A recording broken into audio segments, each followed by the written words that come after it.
자, 오늘은 치유와 회복 시리즈 두 번째 시간입니다. 집중력이라는 제목으로 말씀을 전합니다. 인생의 위기를 면제받은 사람은 없습니다. 위기는 예기치 못한 위기도 있고 예고된 위기도 있습니다. 나 때문에 온 위기도 있고 다른 사람들 때문에 온 위기도 있고요. 천재지변도 있고 인재도 있습니다. 이런 위기가 왔을 때 반드시 해야 될 것이 있어요. 그것은 언제라도 삶의 모든 에너지를 모아서 문제를 해결하는 것에 집중하는 겁니다. 위기가 왔을 때는 쓸데없는 삶의 무게는 줄이고 반드시 붙잡아야 할 것을 딱 붙잡아야 돼요. 뭔가에 매여서 집착하고 살면 안 됩니다. 바울의 일행이 사도행전 27장에 보면은 바울이 로마로 압송당하는 과정 속에서 배를 타는데 그 시기에는 배를 운항을 하면 안 됨에도 불구하고 상인들이 욕심이 났던 것 같아요. 물건 팔면은 돈이 되고 하니까 순풍이 불길래 그 순풍을 만난 줄 알고 그들이 뭘 하느냐 하면 그냥 강행하는 거죠. 배를 강행했다가 여러분 그냥 유라굴로라는 대풍을 만납니다. 그래서 다 죽게 생긴 거죠. 그때 하는 게 뭐죠? 배에 있었던 좋은 물건들 다 버려버립니다. 살기 위해서 다 버리는 거죠. 귀한 의미가 있다고 저는 생각을 합니다. 어떤 거죠? 여러분 인생의 위기가 오고 풍랑이 오면 하나님께서 그때 버릴 거 버려라는 메시지입니다. 중요치 않는 것에 집착하는 것을 놓고 여러분 그냥 버려버리고 정말 하나님의 뜻에 기대면서 다가서야 위기가 극복되어지는 거죠. 그래서 위기에 제일 강한 사람은 얽매임이 없는 사람입니다. 얽매임이 없는 사람이에요. 자유로운 사람이에요. 위기가 와도 얽매임이 없어야 합니다. 그러나 중요치 않는 것에 집착을 하고 그렇게 살다 보면 끊임없이 후회되어질 수가 있습니다. 그래서 히브리서 12장 1절에 보면은 모든 무거운 것과 얽매기 쉬운 죄를 벗어버리고 인내로서 우리 앞에 당한 경주를 경주하라고 이야기합니다. 달려가야 될 길이 힘겨운데 무거운 짐 들고 갈 수 없는 겁니다. 제자들을 부르실 때도 두 볼로 또 가지지 말라 그러죠. 사명을 감당하는데 두 볼로 가지고 전대도 가지지 말래요. 그런 것들 다 챙겨가면서 하나님 일을 할 수 없다라는 거죠. 때문에 가볍게 하고 사명 감당하라는 겁니다. 얽매이는 것이 많으면 사명 감당 못합니다. 왜 교회 일이 다 사명이라고 다 말할 수는 없지만 그러나 우리가 사명을 감당하는 그 일에 초청을 하지만 잘 안 되는 이유가 뭘까요? 얽매인 것이 너무 많아요. 너무 많기 때문에 하나님의 나라와 의를 구하는 것들을 여러분 쉽게 정리하고 할 수 있어야 되는데 하지를 못하는 거죠. 이런 것들이 쌓이면 사명 감당도 안 되고 나중에는 위기도 감당이 되어지지 않습니다. 오늘 본문을 한번 보시기 바랍니다. 히스기야 중병에 걸렸지 않습니까? 그가 왕이어도 죽음 앞에서 죽음을 선고받고는 여러분 그냥 죽음의 병 앞에서는 초라해질 수밖에 없는 겁니다. 그런데 저는 이 히스기야의 기도를 보면서 죽음을 선고받은 이 위기 앞에서 그가 대처하는 그의 태도를 보면서 초라함이 하나도 느껴지지 않는 거예요. 초라함이. 하나님 앞에 나아가 위기를 극복하기 위해서 집중하는 모습 속에 그에게 왕의 흔적이 없어요. 왕의 흔적이 하나도 없어요. 그냥 하나님께 나간 거예요. 왕의 흔적이 하나도 없는데도 하나도 안 초라해요. 여러분 인생이 진짜 헐벗고 초라하고 진짜 없어 보이는 게 뭔 줄 아십니까? 위기 속에서도 여러분 삶의 전환을 못하는 사람이에요. 위기 속에서. 모든 것 다 벗어버리고 다 잃어버릴지라도 주님 앞에 서야 되는데 이거 하지 못하는 사람이 진짜 초라한 거예요. 예수 그리스도로 옷 입어야 되는데 예수님이 입혀주는 그 옷 못 입고 거추장스러운 것들 집착하고 위기를 만났는데도 아직까지 뭔가 잃어버릴 것이 있는 것처럼 계속 그거 붙들고 있게 되면 여러분 그것이 초라한 인생이죠. 예수 믿는 사람이 여러분 부한 게 무엇에 부합니까? 믿음으로 부여한 거죠. 주님으로 부여한 거죠.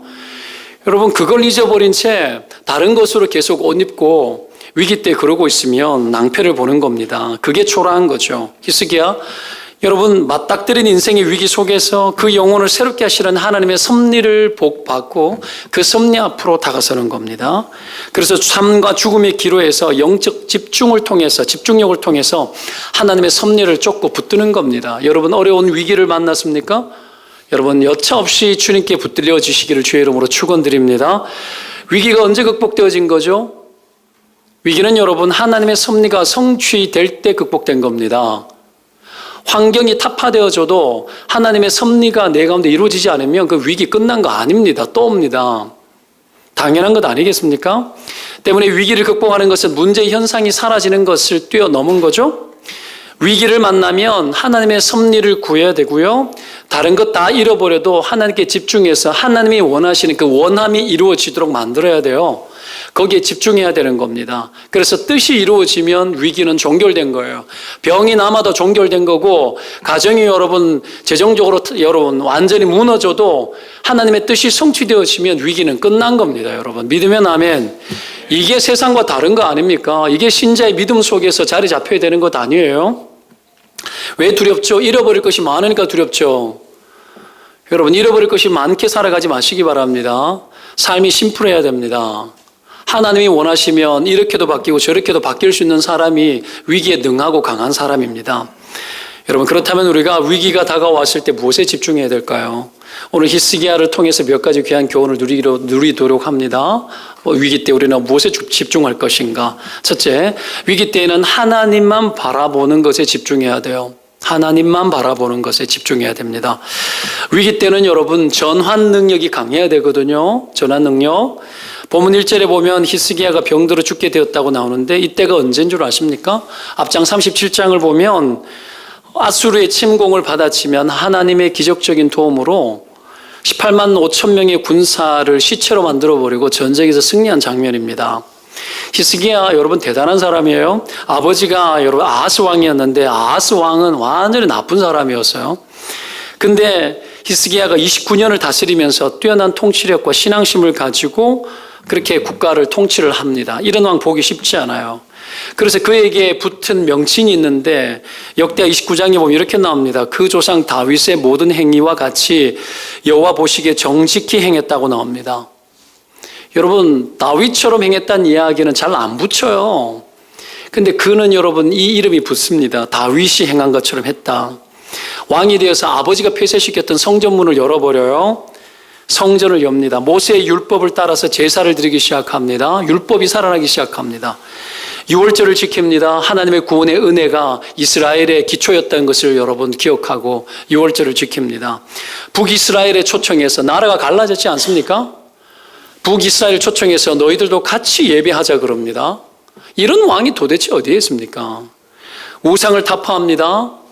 영적으로 여러분 부흥했어요. 백성들에게 선정을 베풀어요. 그래서 신망받는 왕이 되었습니다. 너무 좋을 때죠. 그때 너무 잘했는데 그때 여러분 병이 들어서 죽게 된 겁니다. 기가 막히죠. 히스기야가 이때에 중년의 나이였습니다. 이 중년의 때 한창일 때 그때 불치병이 찾아온 거예요. 죽게 됐다라는 거죠. 삶과 죽음의 문턱에 선 겁니다. 1절에 그렇게 나오지 않습니까? 이사야가 나아가 그에게 이르되 여호와께서 이같이 말씀하시기를 너는 내 집에 유언하라. 내가 죽고 살지 못하리라. 유언해라. 유언하라는 얘기가 언제입니까? 죽기 직전에 하는 것 아닙니까? 유언해라. 살지 못한다. 기가 막히는 거죠. 좀 열심히 잘하고 좀 살만할 그때에 인생 접어라는 것 아닙니까? 한창 잘 나갈 때? 사실은 중년의 때의 위기는 굉장히 많습니다. 굉장히 많아요. 여러분 몸 건강 진단도 여러분 40부터 국가에서 해주지 않습니까? 왜요? 위기가 많기 때문에요. 도대체 이 나라에서 여러분 건강하게 산다는 것은 쉽지 않습니다. 스트레스와 압박과 여러분 세상 사람들 다 있어야 되는 거 다 가져야 되고 그 상황 속에서 삶을 여유롭게 사는 것이 쉽습니까? 저도 에세킬러 받지 않습니까? 목사의 여러분 이 신분으로 아이들에게 여러분 원하는 데 다 데리고 가고 입힐 거 다 입히고 사주고 싶은 거 다 사줄 수 있습니까? 이 땅에 목사로 살아가는 것은 불가능합니다. 어떻게 야 애들 키가 크는데 여러분 봄에 샀던 옷이 가을에 안 맞는 거예요. 이거는 완전히 뭐 이런 게 물론 여러분 몸에 키가 축복을 받으니까 얼마나 감사해요. 해결이 안 되는 거죠. 얼마나 먹어야 되는지 여러분 아십니까? 덩치 큰 놈 3명 길러고 식성도 여러분 보면 뭐 좀 깨작깨작거리고 이러면 양식도 축이 덜 나는데 잘도 먹어요. 여러분 이게 먹이고 입도 쉽지 않아요. 내가 중년에 턱걸이 할 때 내가 무능력하구나를 느낀 적이 있습니다. 내가 목사지만 야 내가 목사니까 무능력하죠. 뭐 돈에 대해서 내가 능력이 있어 봐서 뭐 하겠습니까? 그럴 거 아니에요. 내가 목사 안 하는 게 낫죠. 그래도 어떡합니까? 아비가 되어지니까 무능력한 느낌이 드는 거예요. 아내가 필요한 것들 이렇게 다 사주고 싶은데 못 사주는 나를 발견하게 되었습니다. 아버지 잘 만나가지고 내가 여러분 용가리 통뼈여가지고 돈이 많은 것도 아니고 아무것도 없는 거예요. 기가 막힌 거죠. 그때 여러분 사람이 약해집니다. 약해지는 거예요. 참 그런 중년 아닙니까? 보통 일반적으로 중년의 때 내가 집도 사고 아이들도 길러내고 애들도 좀 크고 좀 안정기예요. 근데 봐요. 직장 스트레스 빡빡 참아가면서 돈 벌고 애쓰고 막 뛰쳐나오고 싶어도 자녀들 먹여 살리기 위해 가지고 다 포기하고 내가 죽어도 몸이 부셔져도 내가 그렇게 살아야지. 그게 아비의 마음 아닙니까? 그렇게 살다가 중년의 때 여러분 됐는데 털커덕이 여러분 중병 든 거예요. 병이 든 거예요. 죽는다, 못 산다, 암이다, 끝났다. 이 중년의 위기입니다. 여러분 이런 위기를 끌어안고 살아가는 거예요. 그걸 다 검사해 봐야 돼요. 30대도 해보셔야 돼요. 좀 할 필요가 있습니다. 이런 어떤 믿음이 없이 왜 그러냐 그게 아니고요. 이 대한민국에서 살아가려고 그러면 멀쩡하면 이상한 겁니다. 그래서 해보셔야 되는 거예요. 자, 하나님이 왜 그러면 위기를 주느냐? 이 나라가 위기를 만들고 인간의 악이 위기를 만들고 우리가 위기를 만들고 이 죄 많은 세상에 살아가는 것 자체가 위기를 만들 수밖에 없어요. 그럼에도 불구하고 하나님이 주시는 위기도 있고 우리가 만든 위기 속에도 하나님께서는 작용하셔서 그 위기를 하나님의 뜻 가운데 이끌어 가려고 하는 게 하나님이기 때문에 이 위기에 어떤 하나님의 의미 있는 섭리가 있다는 걸 깨달아야 됩니다. 뭘까요? 한 가지 분명한 것은 여러분 각 사람마다 위기의 양상이 다르고 하나님의 섭리가 다양할 수 있습니다. 그럼에도 불구하고 한 가지 확실한 것은 위기를 통해서 하나님은 언제나 우리의 영혼을 쇄신시키고 우리의 마음을 새롭게 하고 하나님 앞에 살도록 만드는 것에 그 이유와 목적이 있습니다. 때문에 위기 때 제일 먼저 해야 될 것은 언제든지 하나님을 향하여서 나 자신을 전환하는 겁니다. 내 삶을 전환하는 거예요. 하나님을 향해서. 히스기야가 이 좋을 때에 다가온 위기 앞에서 어떡합니까? 그 얼굴을 여러분 벽으로 향하고 여호와께 기도했다라고 2절에 나옵니다. 면벽했다라는 거죠. 면벽. 뭐죠? 얼굴을 벽으로 향했다라는 것, 다른 것 나는 안 보겠다는 얘기입니다. 기대와 나 자신을 향한 인간적인 모든 기대와 노력을 포기하고 하나님만 보겠다라는 거예요. 거기에만 희망 걸겠다라는 겁니다. 위기 속에서 이런 은혜가 있기를 주의 이름으로 축원드립니다. 히스기야도 아마 병이 시작되었을 때 모든 노력 다 했을 겁니다. 이사야가 사형 선고를 한 건 그 이후의 시간 같아요. 아마 병이 시작되어졌을 때 여러 노력을 다 했을 겁니다. 그런 중에 여러분 죽음을 선언해버리는 거죠. 히스기야 이때 여러분 삶의 전환을 합니다. 얼굴을 벽으로 향하고 절망적인 자기 상황에 대해서 그 어떤 것도 보지 않겠다는 일념으로 하나님께 고개를 돌리는 거죠. 하나님이 히스기야에게 큰 고난 주신 이유가 결국은 하나님만 바라보게 하기 위함인데요. 우리는 평소에 하나님을 그닥 여러분 열심히 찾지 않습니다. 그닥 여러분 절박하게 하나님 찾지 않아요. 근데 여러분 놀란 게 뭔 줄 아십니까? 그렇게 살아가면서도 나 자신의 신앙은 무난하구나라고 생각하고 살아가요? 무난하십니까? 어떻습니까? 여러분의 신앙 무난하셔요? 괜찮은 것 같습니까? 그렇게 믿고 싶죠? 인간은 여러분 언제나 문제가 없으면 무난하다고 여기고 살아가려고 합니다. 괜찮은 줄 알아요. 그러나 보십시오. 우리는 무난하게 사는 것이 목표가 되어서는 안 됩니다. 왜냐하면 우리는 무난하게 살아라고 부르심을 입은 자들이 아니기 때문에 그렇습니다. 하나님이 우리를 무난하게 살아라고 우리를 불러주셨는가요? 전혀 아닙니다. 언제나 하나님 앞에 붙들려 살고 주님의 면전 앞에 언제든지 한결같이 살아라고 우리를 불러주셨습니다. 여기에 대해서 믿으면 아멘. 이게 우리의 믿음의 기초입니다. 신앙은 위기가 다가왔을 때 하나님 찾아라고 궁여지책으로 여러분 인생을 살라고 신앙 준 거 아닙니다. 그런 거 아닙니다. 물론 우리가 잘못 살았기 때문에 무조건 위기가 오는 것은 아니에요. 잘못 살았기 때문에 위기가 무조건 오고 막 그런 건 아닙니다. 그러나 아무리 내가 잘 살았다고 하더라도 그것이 여러분 우리 인생을 향한 하나님의 특별한 섭리를 무마시킬 수는 없어요. 하나님의 특별한 섭리는 우리가 잘 산다 하여서 하나님의 특별한 섭리가 없거나 하나님의 특별한 섭리에 대해서 무관심하거나 내가 무난하니까 괜찮겠지라는 건 아주 잘못된 생각입니다. 도대체 무난함이 뭐죠? 교회 그냥 왔다 갔다 하고 별 탈 없이 무난하게 신앙생활을 하는 것이 우리의 인생의 최대의 목표치가 되었습니까?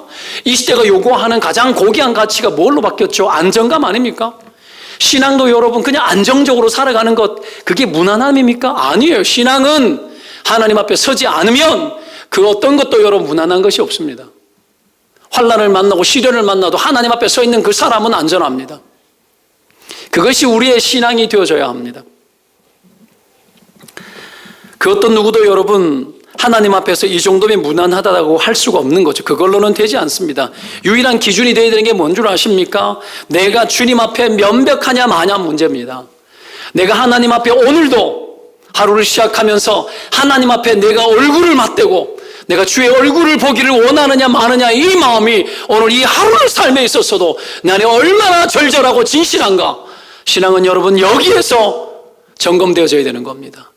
그 어떤 무난함도 우리의 입술 속에서 오르내리지 말아야 됩니다. 안정적으로 신앙생활을 하고 있다, 안정적인 것이 목표가 아닙니다.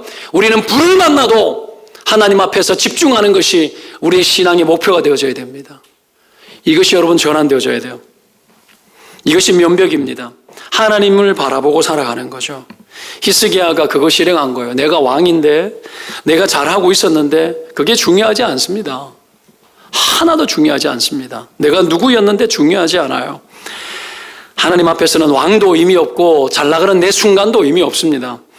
여기에 의미를 두다가 허물어지면 여러분 인생을 후회하며 살고 인생을 여러분 피의식 속에서 살게 되는 거죠. 그래서 시편 기자는 42편 5절에 내 영혼아 내가 어찌하여 낭망하며 어찌하여 내 속에서 불안하여 하는고 너는 하나님을 바라라. 그 얼굴의 도심을 인하여 내가 오히려 찬송하리로라. 그렇게 이야기했던 겁니다. 사랑하는 여러분, 우리의 시선을 하나님께 고정하고 여러분 우리의 모든 순간에 우리는 하나님을 맞대고 살아야 됩니다.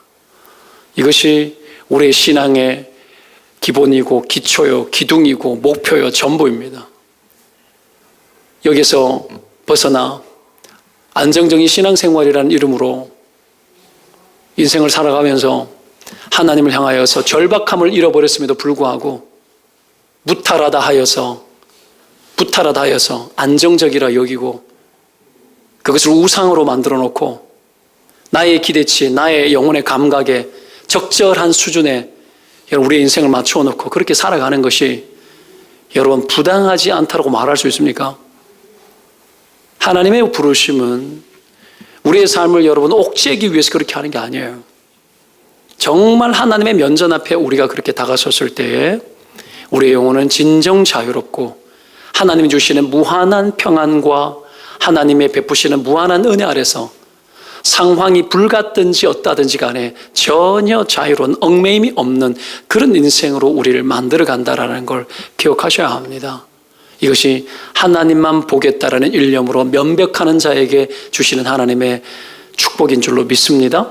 두 번째, 위기 때는 마음을 다 쏟아내는 기도에 집중해야 됩니다. 마음을 다 쏟아내는 기도. 3절에 보면은 히스기야가 여러분 끝부분 보십시오. 심히 통곡하니라고 나옵니다. 통곡하니. 통곡했다라는 것은 기도에 쏟아지는 부르짖음과 눈물이 있었다라는 거죠. 이런 통곡의 기도는 언제 나오는 걸까요? 통곡의 기도? 통곡의 기도 해보셨어요? 저는 해봤어요. 자주는 아니지만 통곡의 기도 해봤습니다. 통곡의 기도는 언제 나오는 건가? 그것은 마음을 다 할 때 나옵니다. 내 마음을 다 쏟아놓을 때 나오는 거예요. 마음으로 생각을 많이 하는 게 아니라 마음을 다하여 주님의 면전 앞에서 내 입술을 통하여서 내 마음을 다하여서 기도의 소망을 담아 쏟아놓을 때 나오는 거예요. 그것이 쏟아질 때에 내 안에 나를 얽어매고 있던 이것이 나인 양, 나인치 하면서 살아갔던 불완전하고 하나님 기뻐하지 않는 모든 것들, 그 모든 실체들이 여러분 내 마음을 다하여 내 입술로 하나님 앞에 기도할 때 그것이 산산조각 나서 다 토해쳐 나오는 거예요. 이때 여러분 우리에게 통곡이 쏟아지는 거죠. 마음을 다 쏟아낼 때 나오는 눈물하고요, 그냥 아파서 슬퍼서 우울해서 안타까워서 흘리는 눈물하고 다릅니다. 신앙은 정서를 담아요. 신앙생활은 슬픔도 느끼고 기쁨도 느낍니다. 우리는 길거리 지나가다가 구슬피 들리는 여러분 유행가 속에서도 눈물 흘릴 수 있어요. 우리가 여러분 신앙생활 하면서 눈물 흘렸다 해서 그것이 은혜 받은 걸로 착각하면 곤란합니다. 그것이 작용합니다. 그러나 전후가 다릅니다. 하나님 앞에서 우리가 은혜를 입어 내 심령의 상태가 하나님 앞에 다 토해쳐 나오는 영혼의 눈물은 복된 눈물이 됩니다. 그러나 잘못 우는 사람은 우울증에 빠질 수도 있고 삶의 절망이 더 커질 수도 있다는 걸 알아야 합니다. 우리가 이 통곡의 눈물과 마음을 다하는 기도를 회복해야 돼요. 인생의 위기 때에 이 통곡의 눈물이 있는 마음을 다하는 기도가 있지 않으면 이것은 전혀 우리의 삶을 변화시킬 수 없고 우리를 위기 속에서 건질 수 없습니다. 여러분 정말 하나님을 간절히 찾고 바라보는 그 마음이 내 영혼의 진실함으로 사무치면 마음을 다하는 통곡의 기도가 나옵니다. 왜 그럴까요? 기도 중에 마음을 다할 때 나의 진짜 모습이 보이기 때문에 그래요. 나의 진짜 모습이. 우리는 여러분 어지간해서 나의 진짜 실체를 볼 수가 없어요. 생각한다고 나의 진짜 모습을 보일 줄 알아요? 그건 성령이 여러분 우리의 기도 속에서 은혜를 우리 가운데 수여하지 않고서는 우리의 마음의 상태를 진실로 볼 수가 없어요. 이 기도 드릴 때 하나님은 먼저 우리의 기도를 요청하십니다. 하나님 앞에 서서 우리의 마음을 기도할 것을 결정하고 우리의 마음을 쏟아놓는 것을 전제하십니다. 그것과 함께 하나님의 은혜를 부으셔서 그 은혜가 내가 알지 못했던 나의 진짜 실체의 나의 전말을 보여하시고 그것을 여러분 보이시면서 내 안에 터뜨리시는 것이 성령이 도우시는 통곡의 기도고 우리의 마음을 다하는 기도입니다. 우리의 힘과 능력으로 이 모든 것들을 머리 쓴다고 해서 되어지는 요소가 아니라는 걸 알아야 되는 거죠. 여러분 그렇게 기도할 때 내가 얼마나 허망하고 내가 얼마나 죄인인지 내가 생각했던 나 자신의 모습보다도 나는 훨씬 죄인이며 이런 나에게 하나님의 구원의 은택이 왔다라는 것 자체가 얼마나 나에게 과분하고 천부당 만부당한 일인지에 대해서 깨닫기 시작하고 그 하나님 앞에서 나의 영혼의 실체가 화로다 나는 망하였도다라고 할 만큼 나는 얼마나 죄 중에 죽어야 되는 존재인지에 대한 영혼의 거룩한 슬픔을 안고 주님 앞에서 견딜 수 없어서 이 상태로 내가 살 수가 없고 나의 이 실체를 붙들고는 어찌할 수 없다라는 여러분 마치 하나님 앞에 완전히 해체된 느낌으로 주님 앞에 나아오는 겁니다. 이것이 하나님이 우리 인생 가운데 위기 때에 만나주시는 하나님께서 우리 안에 일으키시는 영혼의 변화들입니다. 그렇게 쏟아질 때에 우리의 영혼이 쇄신되어지고 우리의 영혼이 변화되는 겁니다. 사랑하는 여러분, 과연 우리는 방금 제가 말씀드렸던 우리 영혼에 하나님 터치하시는 이 영혼의 경험들이 과연 우리 인생 가운데 느껴지거나 하고 이것이 그런 것이냐 경험한 적은 있으며 과연 내가 경험한 적이 있다 해서 지금 내가 그것을 소원하거나 아니면 경험한 적도 없으면서도 그 부분에 대해서 소망하는 것조차 하지 않는 상태로 우리의 삶을 그렇게 살아가고 있고 그럼에도 무난하다 여기고 그렇게 살지 않습니까? 이 시대의 기독교가 너무 풍요롭고 우리의 삶이 너무 풍요로워서 하나님을 절박하게 찾지 않고 심령의 가난함이든 물질의 가난함이든 가난함이 있어야 하나님을 향하여서 은혜를 소망하는데 가난함이 없고 이 바쁜 세상 속에서 그냥 시대가 움직이는 대로 이리 쏠리고 저리 쏠려서 몰려서 여러분 우리가 막 살지 않습니까?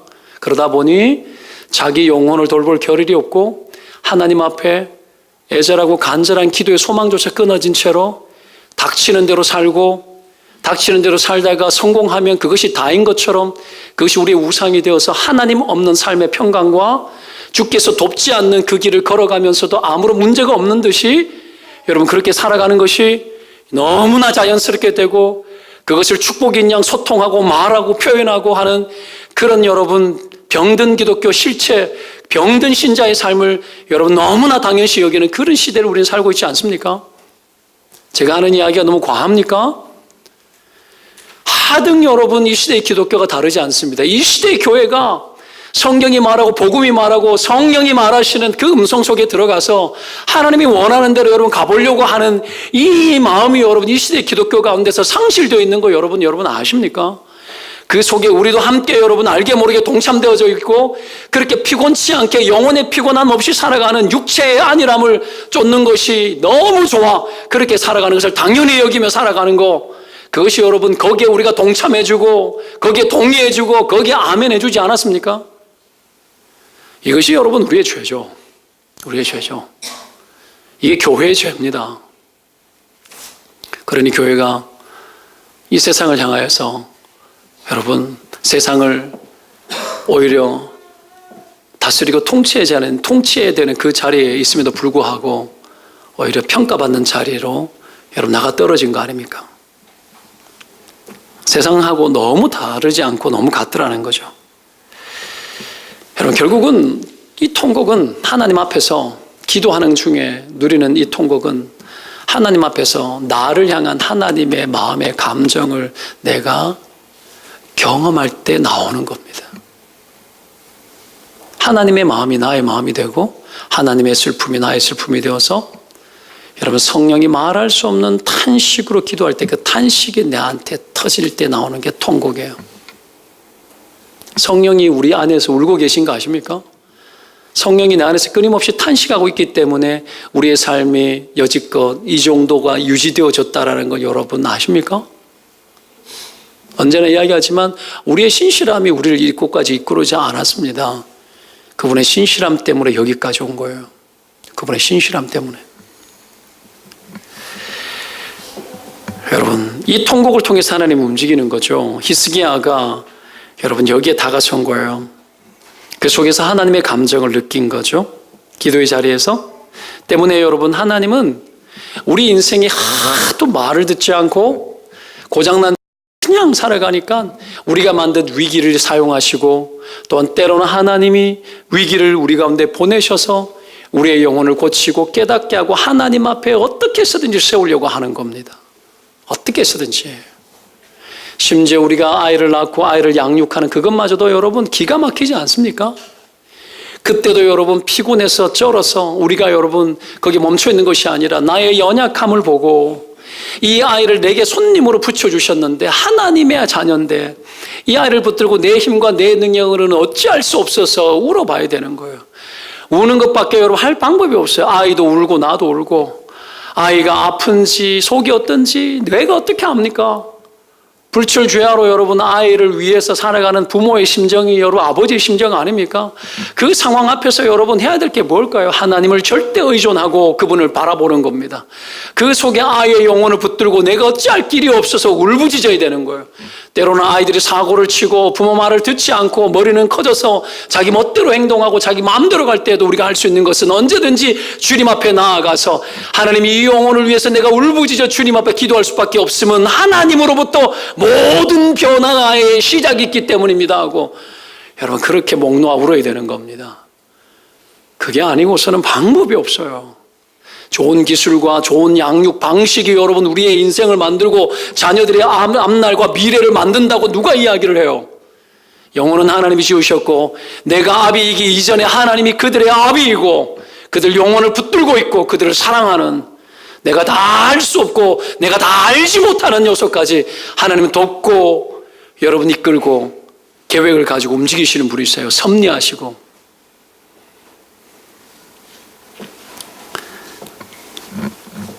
때문에 여러분 위기 속에서라도 우리의 영혼을 살피고 하나님 앞에 설 수만 있다면 이건 복입니다. 때문에 해야 될 게 뭡니까?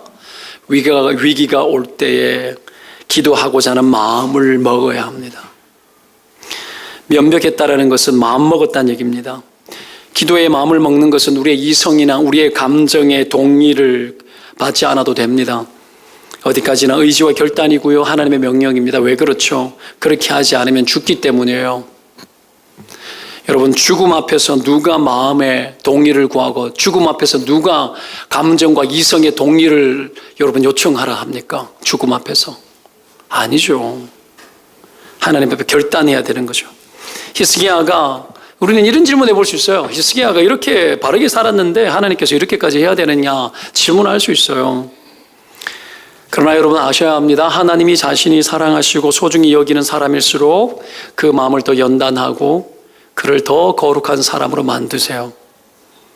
전적으로 하나님 앞에 붙들린 인생이 더 되도록 만들고 가혹할 만큼 하나님께서는 그들의 영혼을 사랑하셔서 그들의 영혼의 거룩성을 위하여 고난을 때로는 더 주십니다. 왜 욥이 왜 고난받아요? 동방의 의인이었는데 하나님이 그를 사랑하셔서 그 고난도 허락한 겁니다. 그 고난을 통하여서 그를 더 하나님께 가깝게 하고 여러분 주님을 더 가깝게 보게 합니다. 위기가 그런 겁니다. 그래서 여러분 무슨 문제가 있어서가 아니라 하나님이 사랑하셔서라도 그렇게 하는 겁니다. 우리 하상영 집사님 아시지 않습니까? 무슨 암을 또 합니까? 암 치료 다 끝내고 또 수년 지나서 또 암 나고 암을 2번 하기도 쉽지 않죠. 물론 재발이긴 하지만 쉽지 않아요.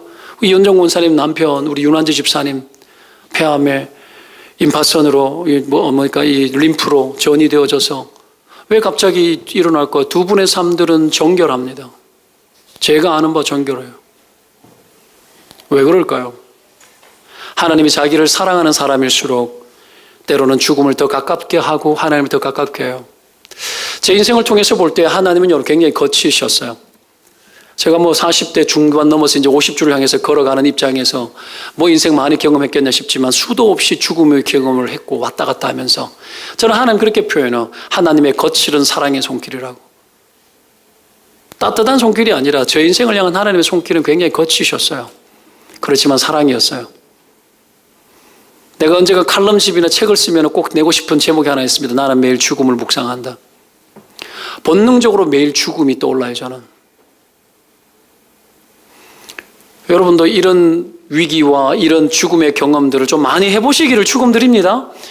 어떻게 이런 걸 축복하냐고. 아니요. 그 속에서 천국이 나와 얼마나 가깝고 내가 주님과 얼마나 가까운지 매일의 삶 속에서 죽음을 경험하고 느끼면서 그렇게 살아가는 삶 속에 하나님께 붙들리고 세상 그 어떤 것에도 집착하지 아니하고 자유롭고 얽매임이 없는 삶을 살도록 하시고 하나님의 사람을 하나님 사람답게 하시고 자기를 사랑하는 자일수록 신실함을 더 드러내시되 고결한 하나님의 은혜를 깨닫게 하기 위하여서 인생의 고난도 부여하셔서 그 고난 속에 얼마나 하나님 살아계신지에 대해서 그 어떤 누구보다도 더 보게 하시는 하나님. 여러분 인생의 위기 속에서 하나님 그걸 알게 하십니다. 설교가 고난당하려는 설교입니까? 이렇게 말할 수도 있겠는데 이것이 여러분 위기 중에 하나님이 행하시는 일이라는 거예요. 여러분 이 시대를 살아가는 우리는 여러분 우리가 드리는 이 기도는 정말 기도를 들어주지 못하는 것이 너무나 당연하다라고 우리는 너무 합리화하고 그런 것을 너무 많이 소통해 놓았어요. 그래서 영혼이 굉장히 방치되어 살아가는 거죠. 그러다 보니 어느 정도 신앙생활에 열심을 내는 것으로 신앙의 의무를 다한 것처럼 살아가지만 하나님이 원하는 바가 아니죠. 그래서 마음을 다 쏟아놓는 기도를 드리도록 하기 위해서 인생에 고난을 주고요. 그 속에서 기도하게 하고 그 속에서 하나님이 어떤 분인지 깨닫고 우리의 영혼을 새롭게 합니다. 정결하게 하는 거죠. 여러분 때문에 교회에 위기가 오고 어려움을 만난 자들이 있고 할 때에 우리는 해야 될 것이 있습니다. 우리의 가족 아닙니까? 그들의 고통을 나의 고통과 위기로 여기고 내가 기도해야 돼요. 그러면 여러분의 영혼이 쇄신되어집니다. 여러분의 영혼이 달라집니다. 아프니까 안 됐다. 아주 육체 덩어리입니다. 그건. 여러분 고통당하는 자를 봤을 때 나의 아픔이라 여기고 울부짖어야 돼요. 그러면 그들도 바뀌고 나도 바뀝니다. 이게 공동체의 능력이고 이게 교회입니다. 여러분 전혀 다른 사람의 일인 것처럼 그렇게 살아가는 것은 무책임한 겁니다. 하나님 우리를 가족으로 부르셨고 교회의 머리 되게 하신 주께서 우리를 사랑으로 연결케 하셨고 그들의 일이 나의 일이 되게 하셨고 우리 모두의 일이 되게 한 겁니다.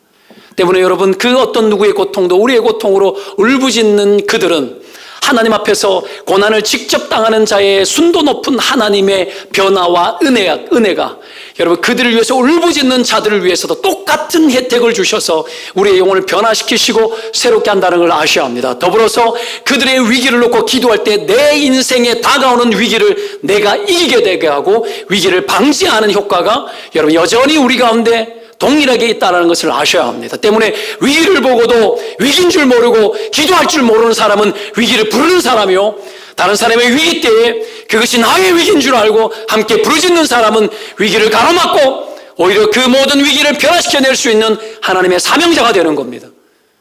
신자에게 이 기도의 의무를 부여하셨고 마음을 다 쏟아놓는 이 기도를 통하여서 신자의 삶을 능하게 하시고 하나님이 역사하는 통로가 되게 하십니다. 때문에 위기는 하나님이 역사하기 가장 좋은 환경이고, 위기는 우리의 인생이 주님 앞에 회심되어지고 돌이켜지는 가장 좋은 환경인 줄로 믿습니다. 여러분, 우리 중에 위기가 없는 사람이 누굽니까? 여러분 주변에 위기가 없는 사람이 누굽니까?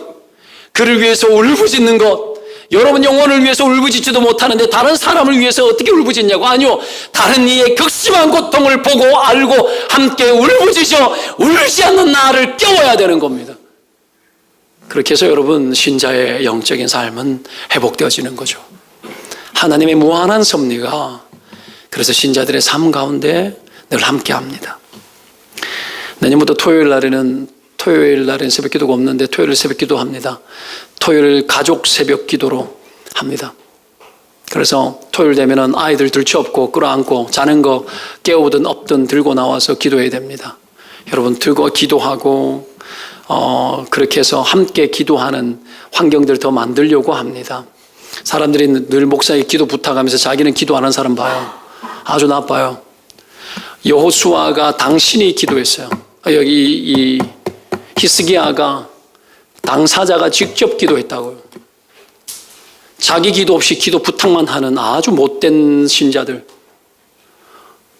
목사가 여러분 자기 기도도 하지 않는데 남 기도해 주는 사람입니까? 당연히 기도하지. 말 안 해도 기도하지. 자기는 기도하지 않으면서 맨날 첫날 기도 부탁이나 하고, 여러분 그렇게 살아야 되겠습니까? 나의 하나님입니까? 박동수 목사의 하나님이 아니라 여러분의 하나님이에요. 나의 하나님. 그래서 아브라함과 이삭과 야곱의 하나님이 여러분 요셉의 하나님도 되고 다윗의 하나님도 된 겁니다. 나의 하나님.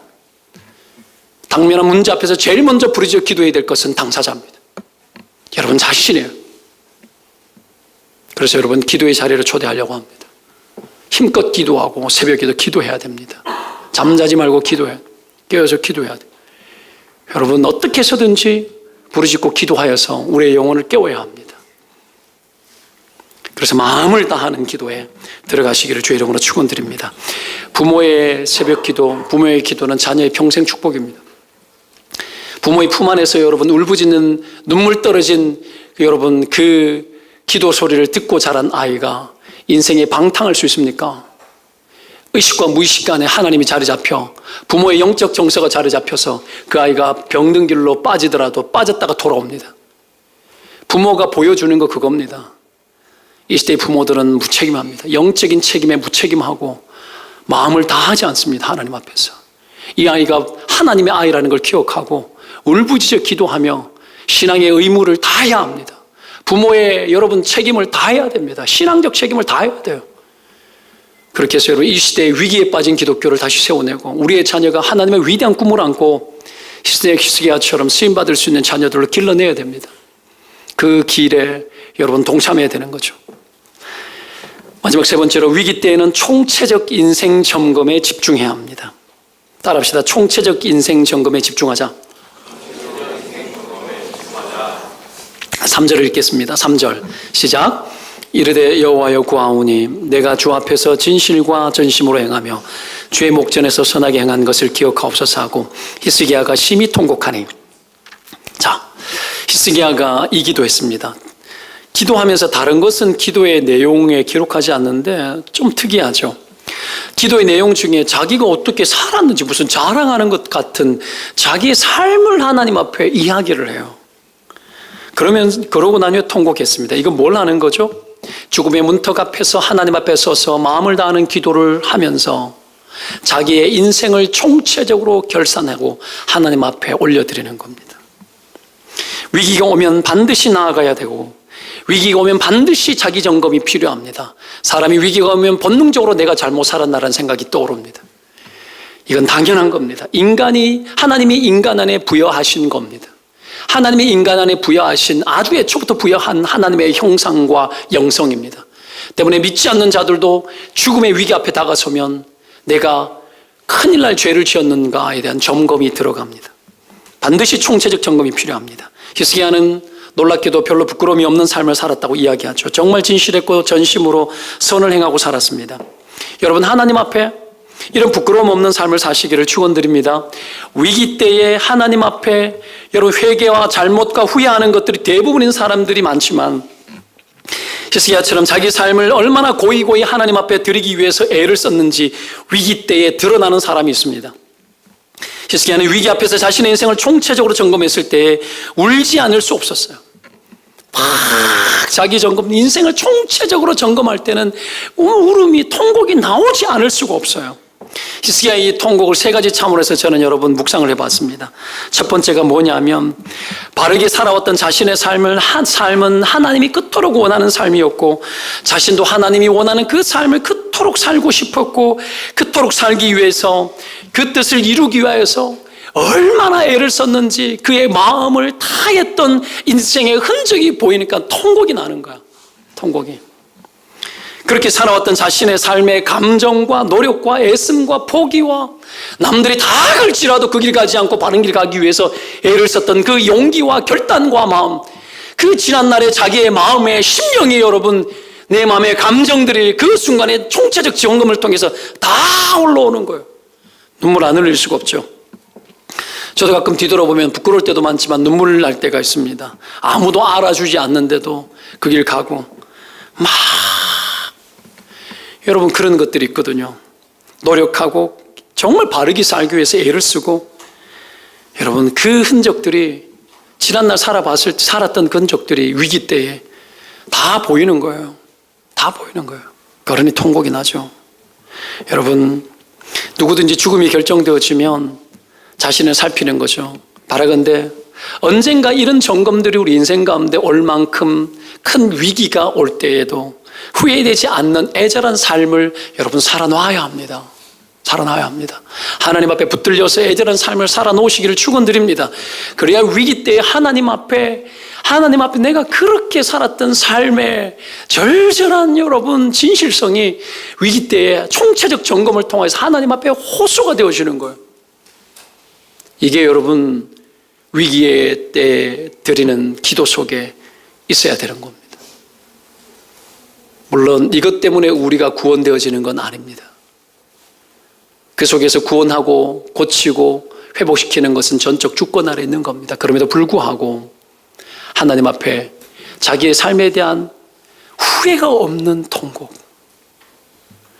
여러분 그대로 죽어도 후회가 없어야 될 거 아니야.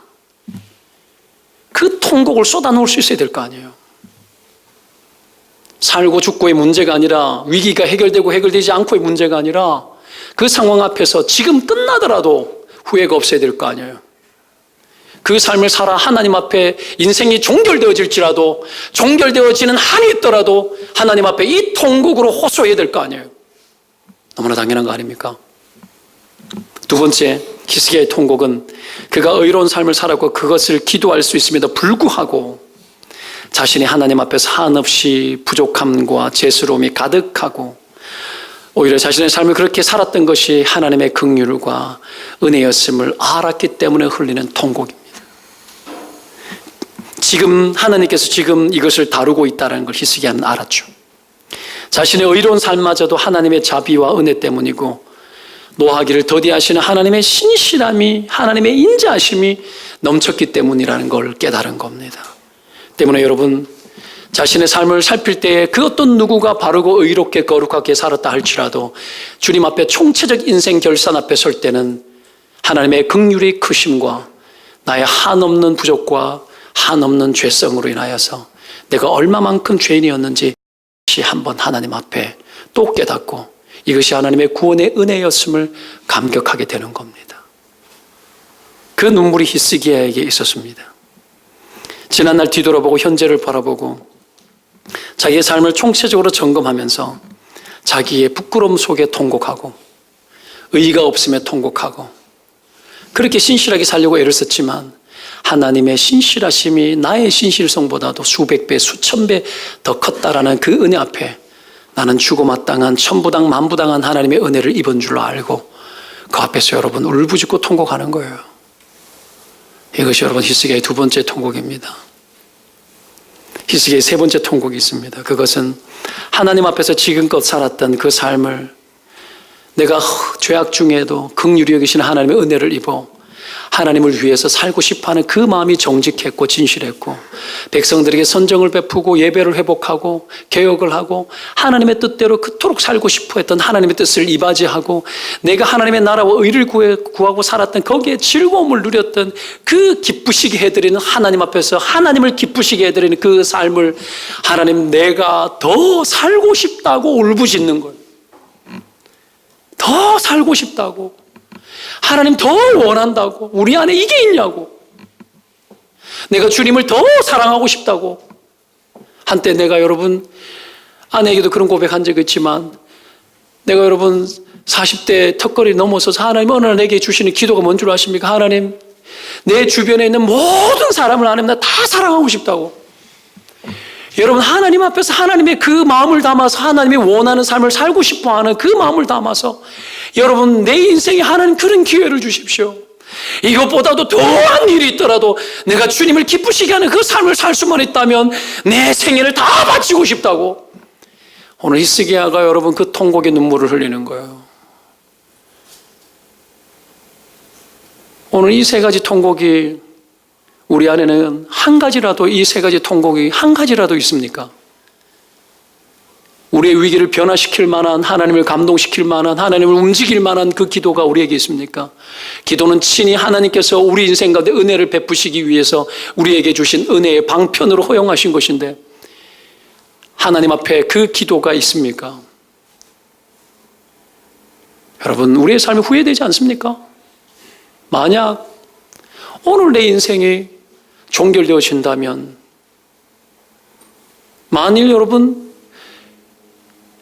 올해 안에 내 인생이 종결되어진다면 여러분은 어떻게 하고 있겠습니까? 강굴에 사과나무를 심겠습니까? 아니요. 하나님 앞으로 나아가서 인생 결산해야 됩니다.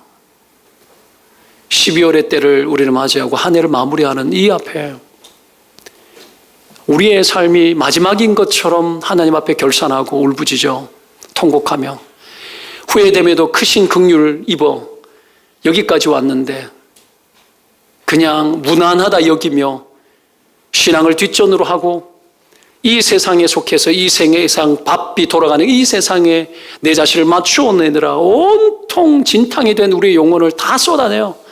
하나님이 원하는 대로 내가 가고 싶다고 하나님 내 인생을 하나님 앞에서 살아드리고 싶다고 이 절절함이 여러분 우리 안에서 살아나야 되는 것 아니겠습니까? 그런 통곡이 우리 가운데 회복되어져야 합니다. 말씀 정리하면서 이 히스기야의 기도를 주님은 들으셨습니다. 그리고 응답하셨습니다. 5절 중반절을 보도록 하겠습니다. 하나님 여호와께서 읽습니다. 시작. 하나님 여호와께서 이같이 말씀하시기를 내가 내 기도를 들었고 내 눈물을 보았노라. 내가 내 수 안에 15년을 다하고 기도는 하나님 귀에 들려져야 되겠고 기도는 하나님의 눈에 보여져야 합니다. 우리는 이 단순한 진리를 잊고 살아갑니다. 기도는 들려져야 합니다. 심령으로 울 수 있고 심령으로 부르짖을 수 있습니다. 그러나 기도는 하나님 귀에 들려져야 됩니다. 그리고 기도는 보여져야 합니다. 은밀한 중에 보시는, 은밀한 중에 문을 닫고 들어가 보시는 주님. 하나님은 그 기도 받으시고 응답하시는 분이세요. 위기는 위험한 기회라고 우리는 늘 말합니다. 위기는 위험할 때 기도하라는 하나님의 사인입니다.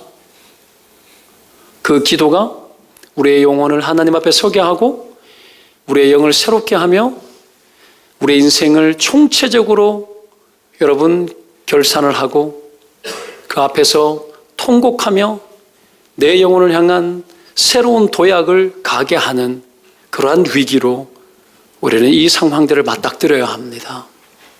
저와 여러분 그런 삶을 살아 하나님이 살아계시는 기도의 응답들을 누리시고 내 영혼 무엇보다도 내 영혼이 하나님 앞에 다시 한번 붙들려서 내 인생 새롭게 주어진 기회라 여기고 달려갈 수 있는 그런 저와 여러분 되시기를 축원드립니다. 기도합시다.